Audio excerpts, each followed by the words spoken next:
I'm so proud to have served as a fellow. I remember every child and every family I've helped. I carry all of their stories with me because it's also my story.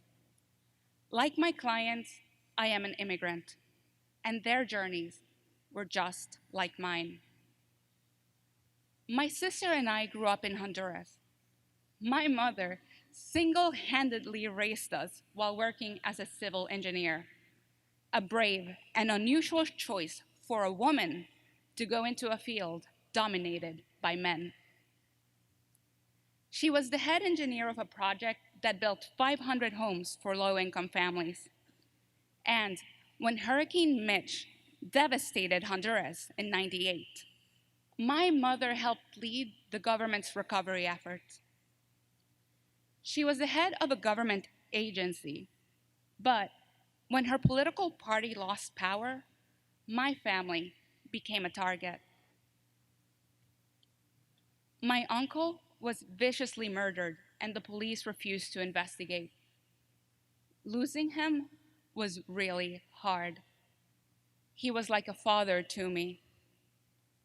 Eventually, my mother lost her job, and that's when the threats began. We'd get phone calls to our house threatening to rape my sister and me, or to kill my mother. I was 13 and terrified. My sister and I almost never left the house. Somebody killed our dog, Raisa, and we nearly lost my mom when somebody tried to assassinate her. We had to go. We were left with no other choice. In our darkest hour, the United States was a beacon of freedom. It offered safety and a new life for my family. So when I was 15, we left Honduras and stayed with my aunt in New Jersey. I remember just walking around the neighborhood. It felt so good to be outside and safe. I hadn't been able to do that in Honduras for years. So I just walked and walked. But the magic wore off when we were struck by the reality of our situation. We had fled Honduras before our papers were finalized. When we consulted an immigration attorney, she told us we shouldn't have come and that all we could do was wait. Now that I'm an immigration attorney, I know that she was a terrible lawyer. She wouldn't answer our questions, refused to talk to us, and didn't explore other options. Immigration law is the only type of law you don't have to pass the bar to practice, so the field is filled with incompetent lawyers and scammers who prey on immigrants.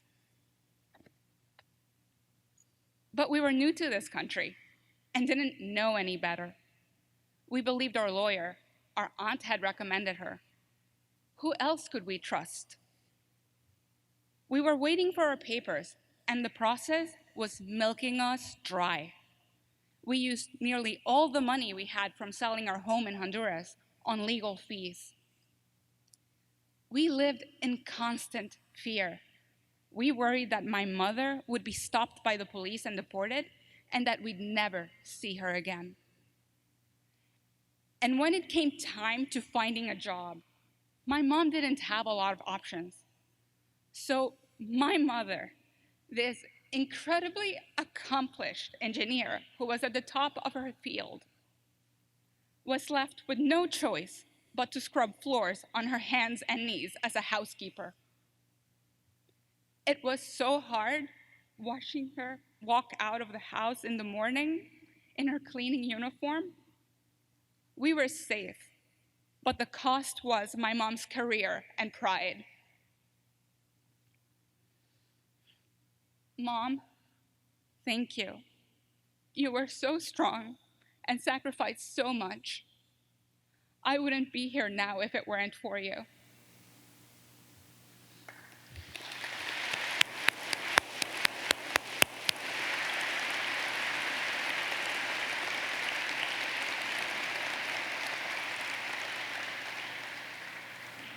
I thought that if I studied hard, I could get a job and make enough money so my mom would never have to wash another floor. So I poured all of my energy into school. I had always been a good student, but everything was harder here because it was in English. I spoke French and Spanish, but English was a struggle. So I completely immersed myself. By the end of the year, I went from having the worst grades in my English class to having the best. Just as I was finally getting used to my new life, my body began to feel wrong. About a year after we got here, I injured my foot, and the pain grew worse and worse. We didn't have insurance. I had to pretend I got into a bad accident so I could go to the emergency room and get doctors to look at my leg. They ran some tests, and I wasn't ready for what they found. I had a tumor growing in my foot. It was cancer. When you're 17, that's the last thing you expect to hear. I was overwhelmed, not just by this terrifying disease, but about the treatment. We couldn't afford it. I was in for another surprise. The doctor said that I had such a rare form of cancer that they would pay for everything because they wanted to study it. The next few months were a blur. They took me to a special facility in Philadelphia and amputated my foot. Afterwards, I was in so much pain. But I was lucky. Living in this country saved my life. I wouldn't have been able to get the care I needed in Honduras. As soon as I recovered, I went back to school and threw everything into academics. I graduated on time with honors. I managed to get a scholarship for one semester at a small local college, but didn't know what to do after that. In the middle of my first year, our papers finally came through. 3 years after coming to the US, we could finally live without fear, and we were free to pursue our dreams. With my green card, I was eligible for financial aid, so I transferred to Rutgers. I graduated at the top of my class with 2 majors and 2 minors, and went straight to New York Law School.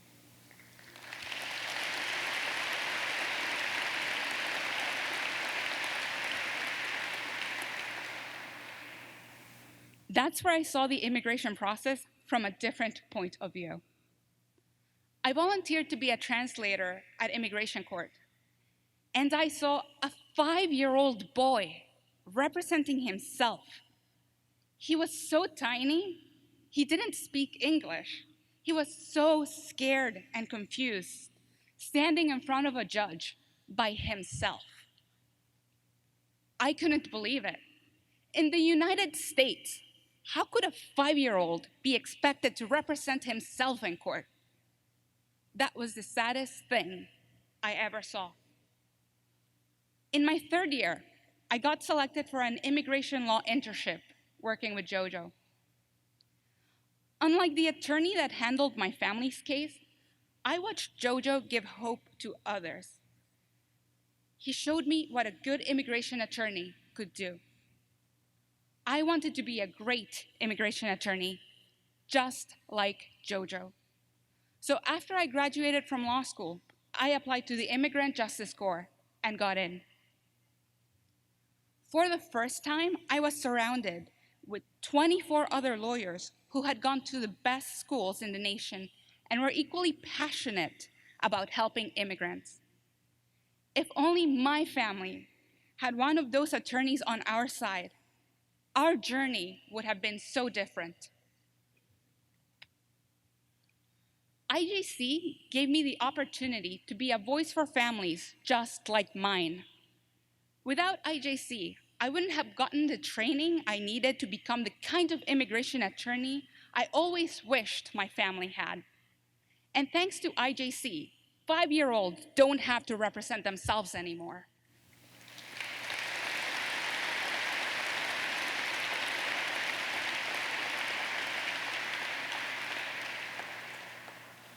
My clients, mostly children, had fled violent countries where they escaped terrible, heartbreaking abuse.